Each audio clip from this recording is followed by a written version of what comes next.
Magandang araw mga kapuso at kapamilya! Panahon na naman ang kasiyahan dito sa Masayang Tahanan.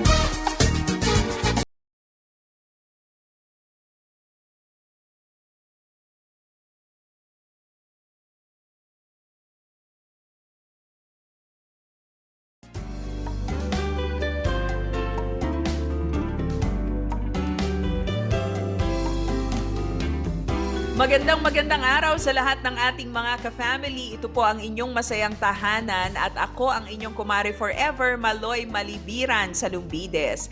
Ang Masayang Tahanan ay program na hatid po sa inyo ng Back to the Bible Philippines at ng Far East Broadcasting Company. Ngayon po napaka-limit na nakakabalita tayo ng mga mag-asawa na naghihiwalay, mga pamilya na nagiging broken home, maraming mga blended family sa mga panahong ito. Paano nga po ba natin aalagaan ang ating mga pamilya na sa kabila ng maraming mga pagsubok, maraming mga pains at heartaches ay mananatili pa ring intact? Ngayon po, dito sa ating program ay makakakwentuhan natin ang asawa ni Edgar Rivera. Naaalala niyo pa po ba si Edgar? Naging guest po natin siya noong nakaraang linggo. Ang istorya niya ay dating lulong sa masamang bisyo, lulong sa paggamit ng ipinagbabawal na gamot. Ngunit sa kabila nito, nanatili po sa kanyang tabi ang kanyang misis. Nanatili ang kanilang pagsasama. Hindi madali, napakahirap, at ang pagkukwentuhin na natin ay yung mismong asawa, si Kathy Rivera. Magandang araw sa iyo, Kathy. Welcome sa Masayang Tahanan. Magandang araw po, Ate Maloy. Natutuwa ako dahil hindi lamang si Edgar ang ating makakasama dito sa Masayang Tahanan, kundi ikaw, ang haligi ng tahanan, o ano bang tawag sa mga misis, ilaw ng tahanan, hindi ba? Ay kasama din natin ngayon. Gusto naming makuha yung iyong bahagi sa kwento. Gusto naming makita yung iyong perspective bilang isang kabiyak, bilang misis, bilang isang asawa. Kathy, paano ba nagsimula yung love story ninyo ni Edgar? Bata pa siya nung siya'y nalulong sa masamang bisyo. Naandun ka na ba sa eksena noon nung mag-start na gumamit ng ipinagbabawal na gamot si Edgar? Opo, that was 1994 po kasi actually magkaibigan po kasi talaga kami kasi yung dati niyang girlfriend ay kaibigan ko. So, tas din magkapitbahay din po kami. So, more or less nakakapagbiro-biroan din. Nung naging Kristiyano po siya, ini-invite po niya ako. Though nag-attend na po kasi ako kasi si Jeng Maghirang ay aking classmate since elementary. So, nakaka-attend na po ako sa church. Si Jeng, para doon sa ating mga viewers at listeners, yung pastor's wife nila ngayon, Opo. hindi ba? Mm-mm. So, yun po, nung naging magka-close po kami ni Edgar and then later on, naging mag-boyfriend pa kami. So, nung 1995, kung saan po siya nag-full-blown na nga yung sinabi niya, no? Nag-full-blown siya na bilang addict. Kami na po nun, tapos alam ko din po na may ginagawa siya. So, hindi ko lang po maintindihan kung bakit hindi ko rin po siya maiwan that time.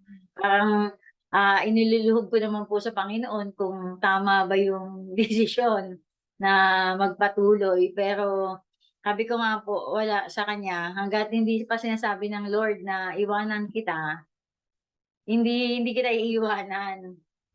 So, yun po yung doon nag-start na alam ko na ganun siya. Mm. I'm sure marami sa pamilya mo ang tutol dito, no? Lalo na kung nakakakita ng red flags. Sino-sino ang mga tumutol na ipagpatuloy ninyo yung inyong relationship? Hindi pa kayo kasal nito, tapos nakita mo na merong pagbabago sa behavior ni Edgar, nagsisimula na siyang gumamit ng ipinagbabawal na gamot noong mga panahong iyon. So, anong sinasabi ng pamilya mo? Anong sinasabi ng church mates Nung mo? hindi pa po kami kasal, hindi pa po kasi siya parang, 'di ba po usually kapag nasa lugar ka na parang sa amin po na ano 'no, mga informal settlers, kumakalat yung tsismis. So, yung sa kanya po nun, medyo hindi pa po siya kalat nung Mm. time na yun. So, wala pa pong alam yung parents ko, yung mga kapatid ko. Nung time po na mag-asawa na kami, dun po parang yun nalaman na ng nanay ko, ng tatay ko. So, parang pinapag-decide po ako ng papa ko na parang hindi naman daw niya ako pinag-aral para mahirapan. So, andun po talaga yung struggle na ano, na pinapahiwalay na ako ng tatay ko. Even yung lalo na yung nanay ko na talagang kada ano, kinukuda-kuda ako lagi. So, parang Mm. yung pressure ang bigat. Then yung lola ko na nasa probinsya tumatawag pa sa'kin para kung mag-decide daw ako ng maayos, kung andiyan naman na yung kasi that time may anak na po kami, kaya naman daw nilang buhayin yung mga anak ko, gano'n. So, parang ano po, nung time na mag-asawa na kami, dun na po lumabas lahat yung mga, ayaw ng parents ko. Kasi nung time ko na mag-boyfriend naman kami, mabait naman po kasi talaga siya, likas po siyang mabait at Mm. saka magalang. So, kahit po na nag-i-start na siyang mag-drugs, hindi pa po yun nakikita ng nanay at tatay ko. Nun na lang pong mag-asawa na kami at may mga anak na kami Mm. po. Kathy, na-witness mo ba si Edgar na gumagamit ng ipinagbabawal na gamot? Never po, Ate Maloy, never ko po siyang nakita. Mm. Kahit po nung nagbubukod po kami ng bahay, never po nakita ng mga bata and hindi po alam ng mga bata na siya ay addict or User. siya ay gamit. Pero ano yung nakita mong pagbabago? Sabi mo nga, hindi pa kayo kasal ni Edgar, alam mo na na user siya. Alam mo na na lulong siya sa ipinagbabawal na gamot. Ano po yung naglaylo po siya sa pagchi-church kasi masigasig po siya mag-ano, eh, that time po kasi nung mag-boyfriend kami, nasa evangelism ministry po siya. So, parang siya po yung nag-ano ta's nandoon din kami sa prayer warrior po kami nung church na dati naming ina-attend-nan. So, parang hindi na po siya nag-a-attend and then hindi na po siya active sa mga gawain. So, parang yun po yung nakita ko ta's iba na yung aura, Mm. yung dating malinis na maporma, maayos, parang ano nawala na po parang, haggard na po siya palagi, yung gano'n. Yun po yung mga bagay na napansin ko. At kinonfront mo ba siya tungkol dito? Parang hindi po, parang hindi po ako dumating sa point na kinonfront ko siya, parang automatic na po na ano, na nalaman ko lang tapos then di rin naman po siya nag-confide. Mm. Parang wala rin po siyang sinabi na gumagamit siya, gano'n. Parang automatic lang po na ano, na parang may mutual understanding na po kami na, "Oh, eto gumagamit ako ta's ako umiintindi," parang gano'n po. Mm, mm.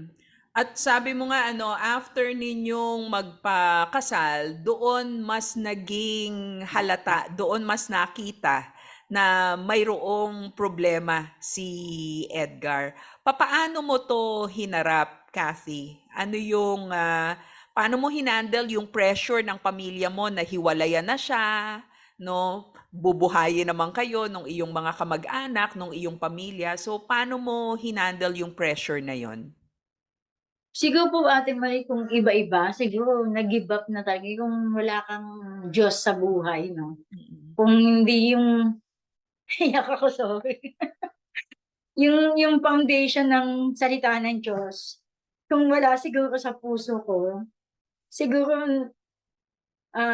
maaaring nag-suicide nga ako or iniwan ko na yung mga bata. Pero, dahil po buhay yung salita, yun po yung naging ano ko, yun po yung naging pinanghahawakan ko na ang Diyos po ay mabuti sa lahat ng panahon and, ayoko rin po kasi magkaroon ng, broken family. Ayoko pong ibigay sa mga anak ko na yung hindi kumpletong pamilya. So, ah, hangga't kaya ko po siyang tiisin yung mga salita, yung mga naririnig ko po sa labas, and then yung mga bagay na, siyempre po gumagamit siya, so yung 'pag nag-ientrega po siya ng sahod, kulang or minsan madalas pala, hindi po siya umuuwi after ng makasahod siya. Mga after 3 days 'pag ubos na po yung sahod niya, tsaka po siya uuwi. So, yung pressure po nun paano ko pero sa Diyos during that time po hindi pa nag-aaral yung mga bata. Parang paano ko papakainin yung mga bata? So, thankful po talaga ako sa Panginoon na meron akong, supportive. Sila po talaga yung nagsu-supply ng mga pangangailangan namin. And yung time po yun, ang lagi lagi ko lang pong pinagpe-pray na, ah, kung ano po yung kalooban talaga ng Panginoon. Kasi ayoko po sa'kin manggaling na iwanan siya. Hmm. Kasi in that time, di ko nga po sinasabi sa mga anak ko.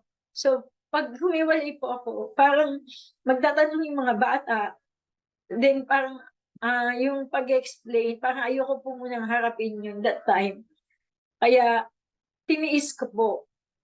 Tiniis ko basta lagi lang po ako nagpe-pray na, baguhin siya, na ipakita ng Panginoon sa mga taong nakapaligid sa'min na yung Diyos na pinaglilingkuran namin, Diyos na sinasamba namin ay Diyos na nagbabago ng buhay.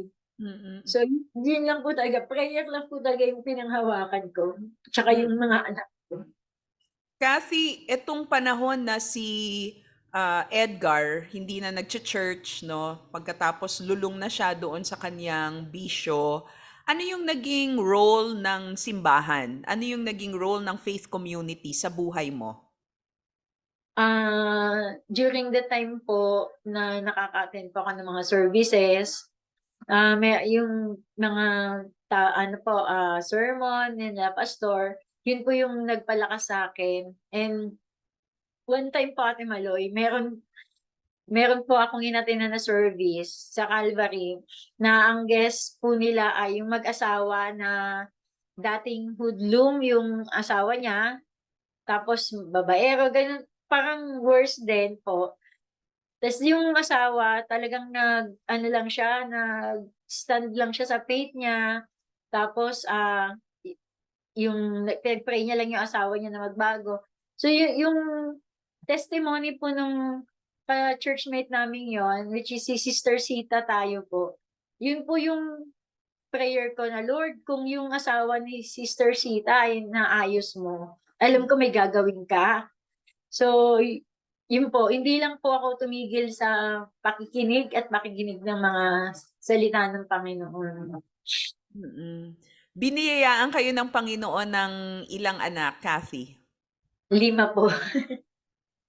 Mahirap itaguyod ang Yes 5 po. anak, hindi ba? Lalong-lalo na Opo, kung nung mga panahong iyon, sabi mo nga, umuuwi ang asawa mo kapag ubus na ubos yung na kanyang sahod niya. sweldo. So, bukod doon sa help o tulong na ibinigay ng iyong mga magulang, ng inyong pamilya, papaano mo pa na itaguyod ang iyong mga anak nung mga panahon na si Edgar ay hindi mo nga naaasahan dahil lulong siya sa droga? Ayun po, parakit-rakit lang po. Nagtitinda pa ako, nag-e-Avon, nagde-dealer pa ako Avon, kung ano-ano po lahat, shoes, mga ganyan, Natasha, lahat po yan inano ko, pinasok ko. Though may mga times po na hindi ko yun nababayaran, na talagang nagkakautang po dun sa, manager ng Avon or manager ng mga shoes na Natasha, gano'n. Nagkakaroon po talaga ng problema, pero, napakabuti po ng Diyos kasi ano naman, nakakalabas dun sa problemang yun. Mm. Hindi ko rin po maintindihan, Ate Maloy, kung papaano po talaga kumilos ang Panginoon, eh, na, for that, span of time na nasa bisyo siya, si Lord po talaga yung gumagawa, eh. Hindi ko din po maintindihan o mag-grasp yung kabutihan ng Panginoon. Mm. Kathy, Gaanong katagal bale yung panahon na naging drug addict si Edgar? No, during po na mag-asawa kami, Mm. 13 years. Opo, ganun po yata katagal yung Mm. siya. Pero nung kami tama, ganun, halos ganun din po. Nung nag-start din po kasi siya, yun yung time na nagpakasal na po kami. Mm. So, So parang ayun po, sobrang tagal, 13 years. so matagal-tagal na panahon ng pagtitiis, matagal-tagal na Opo. panahon ng pananalangin at, paghingi sa Diyos na baguhin ang iyong mister, hindi ba? What kept you going? Kasi sa ngayon ano, parang, mahuli na hindi tapat ang asawa, hiwalay ka agad o merong ganitong bisyo, naghihiwalay. Of course, hindi natin i-judge ano, yung gano'n ang mga naging desisyon dahil masakit talaga. Pero what kept you in that marriage for the past 13 years na hindi mo nga naaasahan yung iyong mister? Siguro po yung pagmamahal ko sa mga anak ko, and siguro pagmamahal ko na rin sa kanya na during that time ay hindi ko na po napapansin na nabibigay ko ba, or parang dumating po kasi ako sa time na parang living dead na lang siya sa paningin ko, Hmm, mm, parang gano'n po. So, parang ang pinangaano ko na lang po talaga nun yung mga bata, na mm, ayoko silang magkaroon ng, hindi maayos na pamilya. Though kung titingnan mo, di naman talaga maayos, 'di ba po? Pero wala nga po kasi silang alam. So, yun po yung pinag-aanohan ko, pinanghahawakan ko, and, ah, yung wala pa rin po kasi talagang binibigay ang Panginoon na sagot kung kailangan ko ba siyang iwanan o hindi. Sa salita lang po talaga ako ng Lord nagdedepende. Parang mm, yung ang nabasa ko po kasi dun sa root yung, your people will be my people and your God will be my God. So parang, ay ko, Lord, ano ano ba 'to, ayaw mo pa rin ba akong paalisin? So yun po yung pinanghahawakan kong ano, um, hangga't hindi pa po sinasabi ng Panginoon sa'kin na wala pa pong go signal.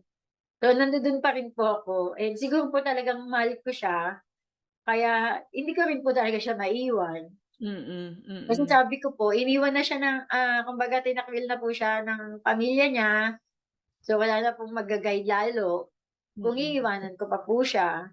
mm. So Paano yun yung po. panahon na 'di ba may naikwento si Edgar, may panahon dun siya sa 4th floor nakatira, pagkatapos parang hindi siya makalapit sa inyong mga anak o nakikita lang niya from a distance yung inyong mga anak. Ano yung sitwasyon noong mga panahong iyon? Bakit hindi niya malapitan ng mga anak ninyo? The time po kasi, galit na po sa kanya yung tatay ko. Mm. So parang kapag tsaka yung si mama po galit na rin sa kanya, so umiiwas po siyang pumunta ng bahay. So kapag ano po, may kailangan ako sa kanya, aakyat lang po ako dun sa bahay nila sa 4th floor. Tapos or yung mga bata, aakyat sa kanya dun. So parang ang ano po, ang bigat po sa kalooban na yung hindi po kami talaga magkakasama, Mm. o hindi po kami magkakasamang matulog, ganyan. Tapos kapag may problema po na halimbawa may kailangan ng mga bata financially, hindi po ako makapaghingi sa kanya kasi alam kong wala rin naman siyang ibibigay. So, Mm. ang hirap po talaga nun Ate Maloy na hindi hindi kami magkasama, at, ang hirap din kasi kapag umakyat po ako dun sa bahay nila, siyempre yung mga hipag ko po, may sasabihin din po sila na, "Oh, 'yan maghapon tulog," ganyan. Parang, dagdag pa rin po yun sa ano ko, sa iniisip ko. So, madalas po hindi ko na lang siya pinupuntahan. Hindi ko Mm. na lang po siya inaano, basta kapag pupunta po siya, dun lang siya sa baba ng bahay namin. Gano'n lang po, ta's napakasaglit lang po. Parang wala po kaming pamilya Mm. tutuusin. Ga'nong katagal yung period na ganito? Ah, hindi ko na po exactly maalala pero matagal po. Kasi Mm. nung may time naman po na 'pag may trabaho siya or nakakapag-drive siya ng taxi, nakakauwi naman po siya sa'min. Mm. Kumbaga yung nanay at tatay ko naman po ay, nauunawaan din po nila na kailangan din ng tatay ng mga apo nila. So, mga during the time po, hindi naman po siya sinisita. So, nakakaano po siya, may mga panahon lang po na parang umabot na po sa peak yung Mm. tatay ko na sumobra na yung inis niya. So, kumbaga parang kinailangan i-exercise ang tough love ano, Opo. para magising at matauhan din si Edgar. So, paano ninyo in-explain sa mga bata yung ganong sitwasyon? I'm sure marami silang mga tanong. Nakikita nila ang Opo. tatay nila pero hindi nila kasama sa bahay, 'no? Nag-iisa doon sa fourth floor. Papaano mo 'yan, hinandle? Paano mo sinagot yung mga tanong ng anak ninyo? Ang ine-explain ko lang po lagi sa kanila nun, maliit kasi yung bahay namin. So, Hmm. marami kaming magkakapatid, 'di kami kakasya. So, si papa, dun siya matutulog tsaka maaga kasi siya gumigising dahil nagta-taxi siya, gano'n, nagwo-work siya. So, yun lang po yung mga bagay na ine-explain ko sa kanila at wala po talaga akong dini-divulge na kahit ano na dahil mabisyo siya kaya nagagalit ang lolo. So, wala pong ano, gano'n. Though alam ko po na may alam sila kasi naririnig po nila yung tatay ko 'pag nagagalit, eh. Mm. So, alam ko po na lalo na yung panganay ko, alam ko pong may alam sila pero yun nga po, napaka-understanding din po nilang mga bata at hindi po sila talaga nagtatanong ng sobra-sobra na dadating ako sa point na hindi ko na sila kayang sagutin. Mm, mm. So, kahit doon ano makikita natin yoong sensitivity ng mga anak 'no, Yes. yung kanilang, understanding at compassion din para sa kanilang mga magulang. Kailan nagkaroon ng turning point, Kathy, sa buhay ninyo? Kailan mo nakita na nagkaroon ng, unti-unting pagbabago sa buhay ng asawa mo? Nung time po Ate Maloy na nasa compassion po yung pang-apat kong anak, yung anak kong lalaki. Nung time po na yon kasi, kinakailangan po umattend ng Saturday service for attendance. So, nung time po na yun nag-apply po kasi ako sa census 2005 nung time na yun. So, hindi po ako nakaka-attend. Dahil nagte-training na po ako or nagwo-work na po ako nun sa census. So, siya po yung nag-a-attend Hmm. ng service. So, kumbaga nakikindle po yung kung ano yung love na meron siya sa Panginoon dati, bumalik po ulit na napukaw po ulit yung kanyang pusong natutulog. Dun po nag-start na nag-a-attend na po siya ng mga Bible study, nag-a-attend po siya ng mga gawain sa church. Pero ano po, nung kahit hindi pa po kami nag-aano sa Compassion, minsan po kasi nagsisimba kami ng evening service sa service ni Pastor Darrel. May coordinator po dun na kumukuha ng mga participants. So, sa Edgar po nadtiyempuhan po siya, siya po yung kinukuha ang opening prayer, gano'n or closing na nabangag po siya. Kumbaga meron po siyang gumamit po siyang time na yon. Mm. Pero, kinukuha po siyang opening prayer at umaano naman po siya, umu-oo naman siya, though nagpe-pray po siya sa isang tabi, siguro nag-a-ask siya ng forgiveness. Eh, yun nga po nakita ko dun na kapag sa Panginoon ka, talagang hindi ka tatantanan ng Lord na bumalik sa Kanya. So dun po unti-unti na nag-attend na siya, nag-a-attend na kami ta's, nung time po na nagta-taxi po siya, 'pag maggagarahe na po siya, dinadaanan niya po ako sa bahay. So mga 12 midnight na po yun. Kasama niya pong maggagarahe din yung pera po, sa'kin niya po i-endorse. Parang hindi po siya hawak ng pera para pagka po uuwi siya, kasama niya ako po may hawak ng pera para hindi po siya yung didiretso kung saan-saan. Mm. Para kumbaga inaano niya po yung sarili niya, sinisikil niya yung sarili niyang laman para hindi po siya sumpungin ng cravings. So, Mm. yun po yung naging routine namin. Every time po na maggagarahe siya, yung dadaanan niya ako ta's hawak ko ang pera, yun po. Gano'n po ng gano'n yung routine hanggang sa na-overcome na po niya na kapag po may hawak siyang pera kaya niya ng manindigan na Hmm. wala siyang pupuntahang iba, gano'n po. So, hindi overnight yung pagbabago, Ay 'no? hindi po Ate Uma-attend Maloy. sa simbahan, nagpe-pray sa Opo, simbahan, pero meron palang, ano, opo. may karga pala, May time pa po nakagamit na pala. may time pa po na kapag nagpe-pray siya 'no, ta's galing siya sa bisyo, talagang inaano ko po siya na niloloko mo na si Lord, eh, Hmm, gano'n. Ginaganon ko na po siya na parang yung may time po na nawala talaga yung respeto ko. mm, Then hindi ko po pala nakuwento kanina na dumating din po ako sa point na nag-ask na ako sa Lord na patayin na lang siya, kung hmm, alam naman ng Panginoon na hindi na siya magbabago. hmm, Kumbaga, kumbaga dumating po ako sa point na napagod din po ako na sabi ko sa Panginoon, "Lord, sumusuko na ako, pagod na ako." mm. Na kung alam mo pong hindi na siya magbabago, patayin mo na lang po siya kaysa mas lumala pa siya at, maapektuhan pa yung mga bata. So yun po, mabuti po ang Diyos, 'di naman siya pinatay.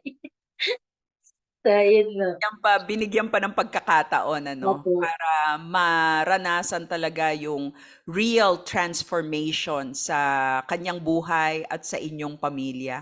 Mamaya sa pagpapatuloy natin, Kathy, itatanong ko kung kamusta na ang pamilya ninyo ngayon? Kamusta si Edgar bilang isang tatay, bilang isang padre de pamilya, bilang isang asawa pagkatapos noong pagbabago na ginawa ng Diyos sa kanyang buhay. Yan po, pagkatapos ng awit na ito na ating mapakikinggan buhat sa Papuri Music. Kung kayo ay nananalangin, kagaya ni Kathy, ng pagbabago sa buhay ng inyong mahal sa buhay, asawa, anak, o kung sino man ang inyong pinapag-pray ngayon, palagi po nating tatandaan na ang Diyos ay makapangyarihan at kaya niyang baguhin ang mga malaimposibleng pangyayari sa buhay ng ating pamilya. Let's listen to this song.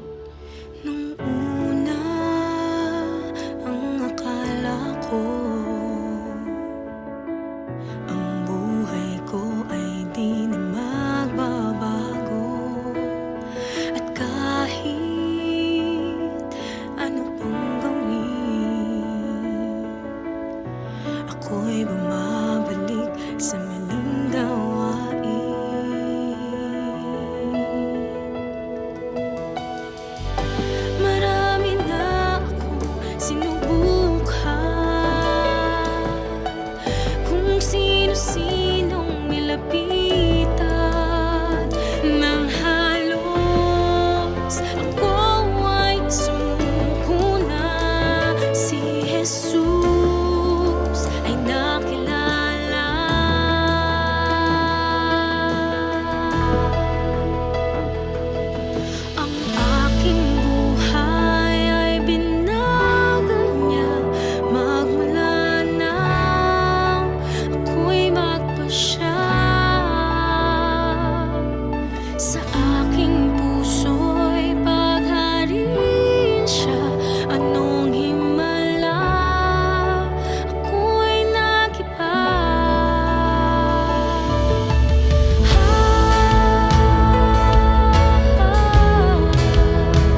Pakibuti ng Diyos at ako'y binago niya.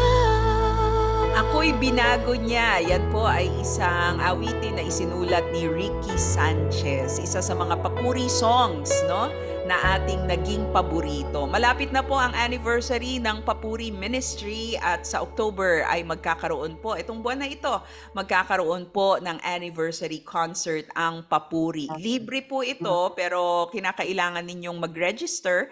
Kaya puntahan nyo po ang Facebook page ng Papuri Ministry para makakuha po ng inyong slot, ng inyong seat para po sa libreng konsyerto na ito.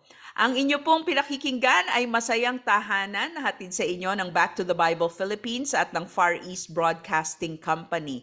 Para sa mga asawa na gusto nang sumuko, gusto nang bumitaw dahil sa ang tagal na nilang pinapanalangin ang kanilang mahal sa buhay pero tila walang nangyayari, huwag po tayong susuko. Kagaya ni Kathy Rivera, 13 years na kanyang iniluhod sa Panginoon ang kanyang asawa na isang drug user, drug addict.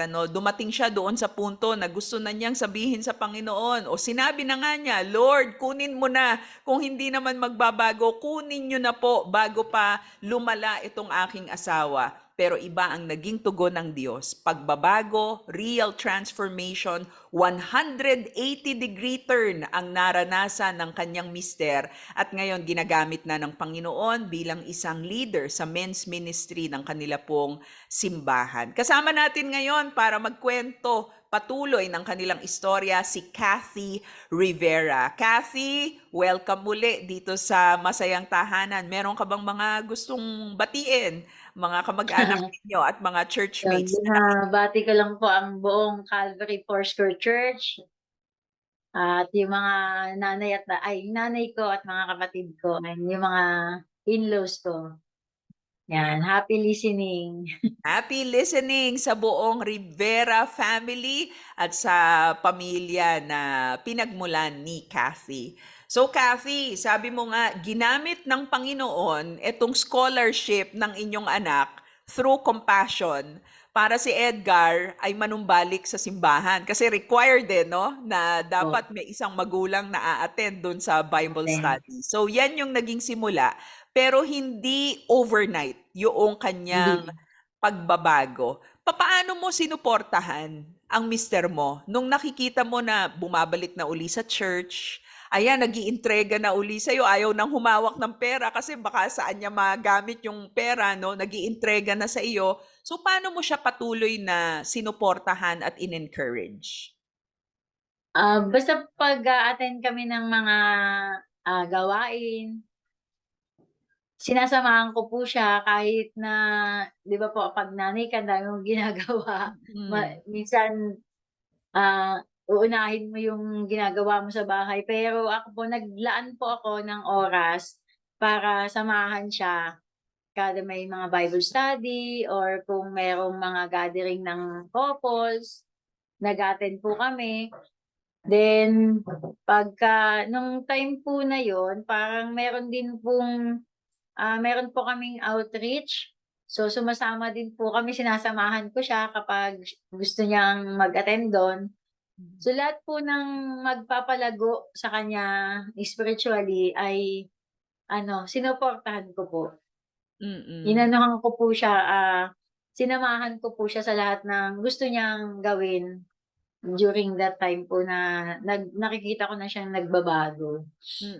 Kathy, kamusta ngayon si Edgar bilang padre de pamilya at bilang mister? Okay po. Bilang padre de pamilya po, napaka-provider niya na po. Kung dati po ay hindi niya po iniintindi yung mga gastusin, ngayon po, talagang kung hanggat meron laman yung bulsa niya, ibibigay niya po para sa panggastos or sa mga pangangailangan ng mga bata. And dun po sa pagiging ama, niya na po, sweet. Though sweet naman po talaga siya dati, pero alam niyo po kapag nagbibisyo, di ba? Hindi naman nabibigay nila yung 100%. Mm. So ngayon po, yung sa mga anak niya, sweet naman siya tapos, nakakausap niya na ng maayos, nakaka-bonding niya na yung mga bata unlike before. And yun kapag po may mga special occasion, yun, yung pagmamahal niya po sa pamilya Mm. nararamdaman na po namin, tsaka yung pagmamahal niya po sa akin nararamdaman ko na. Kasi Mm. ayun, minsan may pa-makeover siya. Wow Gano'n. naman, May sana all. pa-puts pa, parang gano'n po. So, ang laki po talaga ng pinagbago na bumalik na siya sa Panginoon. Oo, hindi lang sa salita 'no, talagang nakikita niyo yung pagbabago sa kaniyang gawa at sa kaniyang, buong katauhan. Kathy, sabi mo nga dati itinakwil si Edgar ng kaniyang pamilya. So siyempre kahit kayo hindi kayo nakakapunta doon sa mga gathering, ano yung pakiramdam nung unang beses na na-re-invite kayo dito sa mga family gatherings na ito? Ang saya po sa puso, Ate Maloy, na makita 'no, na yung mga bata na nakakahalubilo nila yung mga pinsan nila. Kasi nung time na si Edgar ay hindi nakakapasok sa bahay nila, may mga panahon po na may party sa kabilang bahay, pero hindi po invited yung mga bata. So, Hmm. parang as a nanay, Mm. masakit po sa'kin yun. Kaya nung time po na, ini-invite na nila kami, sinasama na nila kami sa mga outing ng pamilya, masaya po talaga ako. Ako po yung unang-unang sumaya nun na,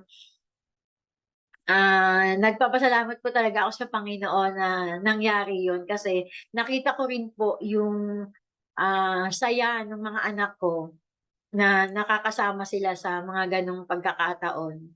Mm. So, hindi lamang restoration ng relationship ninyo bilang mag-asawa, kundi Opo, na-restore, no? Naayos yung opo. relationship ng buong pamilya. I'm sure si Edgar ay nabibigyan ng pagkakataon para ibahagi yung kanyang patotoo. So, nasasabi niya in front of people, to the public, na dati siyang drug addict at ngayon ay binago siya ng Panginoon. Paano ninyo ito dini-discuss sa inyong mga anak? Nagkaroon na ba ng pagkakataon para upuan ninyo, mapag-usapan ninyo kung ano yung nangyari sa tatay nila, sa inyong pamilya? Nung unang-unang beses po siyang magte-testify sa church regarding po dun sa ano 'no, pagiging addict niya.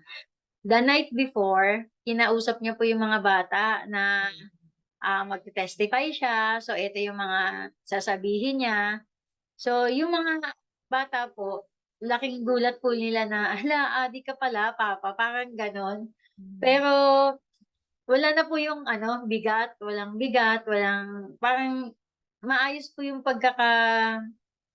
pag-uusap namin ng mga bata na nagulat lang sila na, lumalaki sila hindi nila namamalayan na yung tatay pala nila ay nag-a-addict. So, ah, ano naman po, sa part po nila nung mga bata, meron po silang siyempre mga classmate po 'di ba, na may mga problema na Mm. kapareho sa tatay nila, nashi-share din po nila yun na, yung tatay ko nga ganito. So Mm. yung goodness po ng Lord na ishi-share nila dahil nakita po nila personal, though hindi po sila aware na Mm. yung tatay nila ay nag-a-addict that time. Pero nung nalaman po nila, nakita po nila kung gaano kabuti. Kaya sila din po mas nag-hold on sa Panginoon. Mm. Kathy, yung 13 years ng paghihintay para sa transformation ng iyong asawa ay hindi madali. Yung ibang mga asawa maaaring iniwan na yung kanilang mister o sinukuan na yung kanilang pamilya. Ang sabi mo nga, may mga punto na iniisip mo nga tapusin na ang lahat ng ito, no? Pero nagpatuloy ka. Looking back, ano yung mga naiisip mo na sa ngayon, ano, na nagdesisyon kang hindi iwan si Edgar? Nagdesisyon ka na itaguyod yung mga anak ninyo kahit na nahihirapan ka at may panahon nag-iisa ka noon? Ano yung nararamdaman mo ngayon na nagdesisyon kang patuloy na kumapit sa Panginoon nung dumaan kayo sa napakatinding problema? Ano po, hindi ko po ma-explain kung gaano kabuti.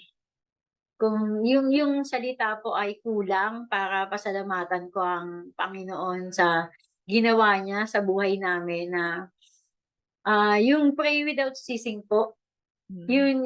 yun po yung na-practice ko, eh, na kahit naglalaba ako or ano, patuloy ko pa rin pong pinagpe-pray yung si Edgar, lalo na po kapag araw ng sahod na alam kong di siya uuwi, andun na po ako sa prayer agad, eh, na kahit naglalakad lang ako, yung pray without ceasing po na-practice ko talaga siya sa buhay ko, eh, na and effective po siya talaga, 'no? Na kahit na dumadaan ka sa down moments talaga ng buhay mo kapag, ang communication mo sa Panginoon ay nandodoon, hindi napuputol, yung pananampalataya mo sa salita niya na meron siyang magandang plano sa buhay mo, meron siyang magandang, gagawin sa buhay mo. Kapag yun pala yung pinaniwalaan mo, ayun din yung mangyayari. Though medyo matagal, pero naintindihan ko po ngayon na kung bakit ipinahintulot ng Panginoon na daanan namin yung mga pangyayaring 'to, na minsan po nag-uusap kaming mag-asawa 'no, na bakit kailangan nating daanan, na pareho naman kaming masipag magtrabaho, may pinag-aralan din naman kami, pero bakit kailangan nating daanan na dumating tayo sa punto na halos wala ng kainin, walang pera, gano'n, napapaalis sa mga tinitirhan kasi walang pambayad. Pero ngayon po nakita ko yung plano ng Diyos. Yung plano ng Diyos na, ah, makita yung kabutihan niya sa buhay namin. And yun din po yung gusto naming i-share, gusto naming ibahagi sa ibang tao na lalo na yun sa mga dumadaan ng katulad ng sitwasyon na pinagdaanan namin, na ang Diyos po ay hindi natutulog, hindi bingi sa mga panalangin. Basta sa puso yung panalangin mo at yung pananampalataya mo talaga ay nasa kanya, walang imposible. Mm. Walang imposible na mabago yung mga pinaka-worst na pinagdadaanan. Ayun Kasi po. dumating ka doon sa punto na ang panalangin mo kay Lord, "Lord, kung hindi magbabago 'tong asawa ko, patayin mo na, kunin mo na." Ngayon na nagbago na ang mister mo, ano ang prayer mo para sa kanya? Nakikita mo ang asawa mo pumupunta sa jail, hindi dahil nakulong siya, kundi siya'y nagbabahagi ng salita ng Panginoon doon. Nakikita mo ang asawa mo nabibigyan ng pagkakataon na magbigay ng kanyang patotoo. So what is your prayer for Edgar now?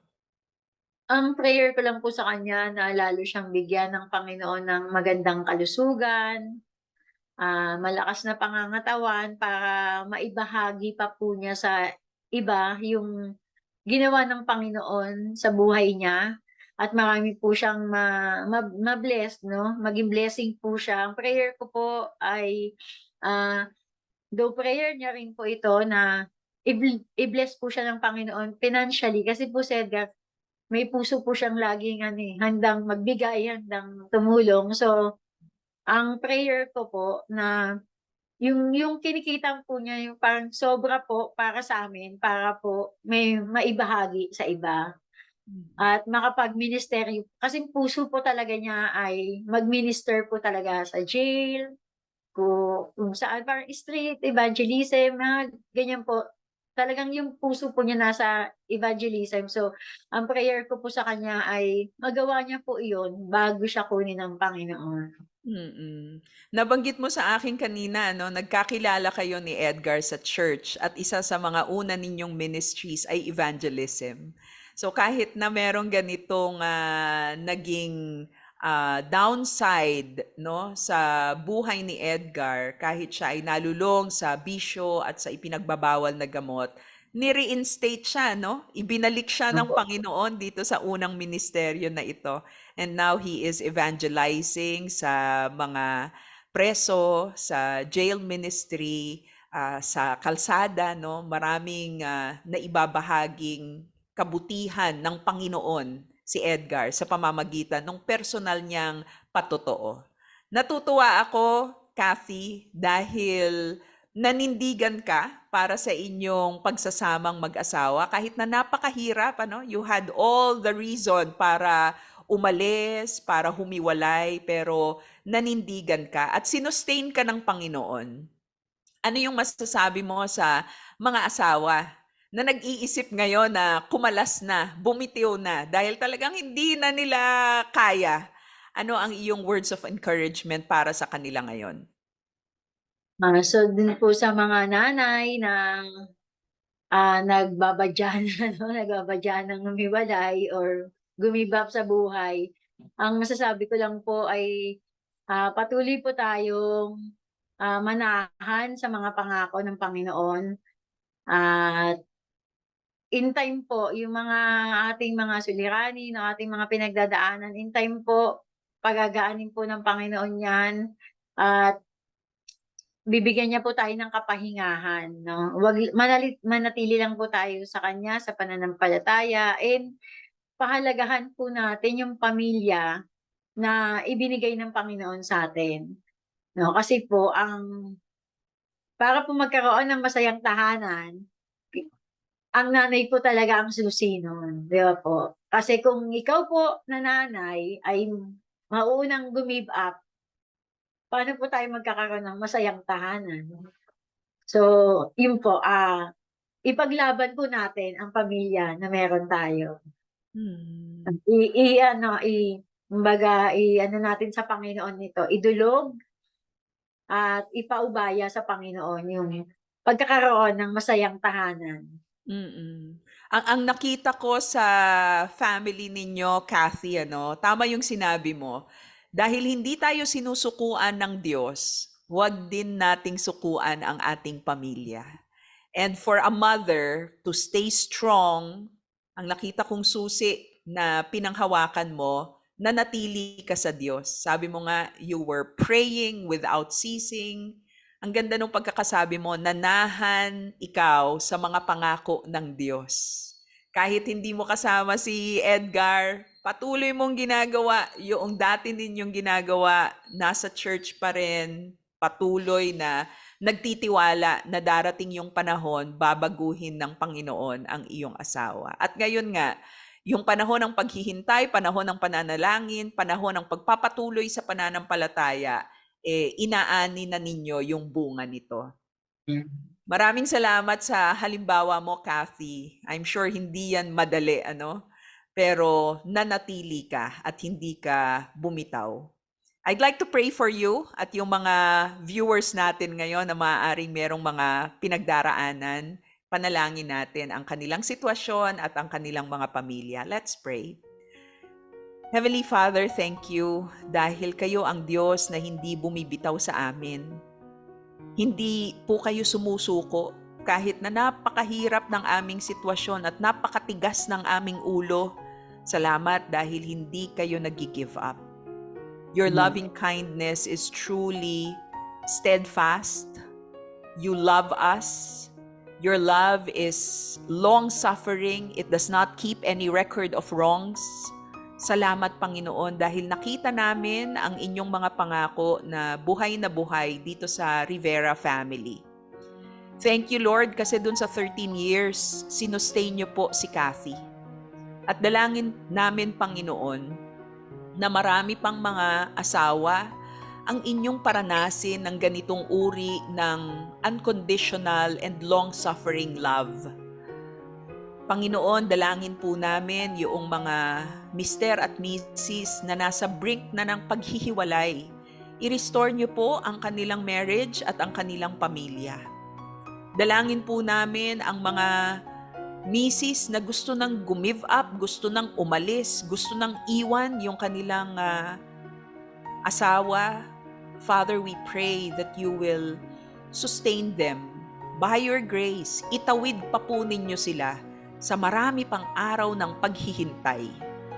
Panginoon, yung mga responsibilities na hindi po nagagampanan ng kanilang mga asawa, kayo po ang pumuno nito. Kayo po ang mag-provide sa needs ng maraming mga pamilya na nanonood at nakikinig ngayon. Lord, prove yourself faithful, true, good, gracious to the families who are suffering right now. Dalangin po namin, Panginoon, na kayo po ang siyang umaruga at umalalay sa kanila. Lord, yung pagbabago na naranasan at na-witness ng Pamilya Rivera, dalangin namin na marami pang mga pamilya ang makaranas nito. Be the one to establish and strengthen our families. Be the one to make our families a joyful home, a happy home. Ito po ang aming panalangin sa pangalan ni Jesus. Amen. Amen. Kathy, maraming salamat. Thank you for sharing your heart with us. Maraming salamat dahil ibinahagi mo ang ginawa ng Panginoon sa marriage ninyo at sa pamilya ninyo. God bless your family, Kathy. Thank you po, Ate Maloy, and salamat po sa opportunity na maibahagi ang kabutihan ng Panginoon sa buhay ng Rivera.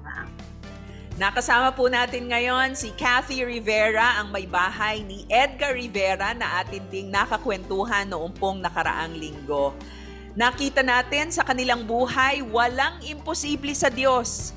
Anuman ang ating pinagdaraan ng pagsubok, anuman ang problema na ating pong kinaharap ngayon, kaya tayong itawid ng Diyos. Maaaring bumilang tayo ng ilang taon, ngunit ang tiyak, ang Diyos ay kumikilos, siya ay hindi natutulog at ang ating mga dalangin ay nakaabot sa kanyang pandinig. Kaya kapit lamang tayo para sa ating pamilya. Ako po ang inyong kumare forever, Maloy Malibiran sa Lumbides, palaging nagpapaalala ang masayang tahanan, sama-sama nating pagsumikapan. God bless our families. Oras na naman ang pagpapaalam, kaibigan. Kung nais mong magkaroon ng kopya ng ating programa, tumawag lamang sa 371-9489. At kung nakatulong sa iyo at sa iyong pamilya ang Masayang Tahanan, magparamdam ka naman, kapatid! Sumulat ka sa Masayang Tahanan, P.O. Box 1750 Manila. Pwede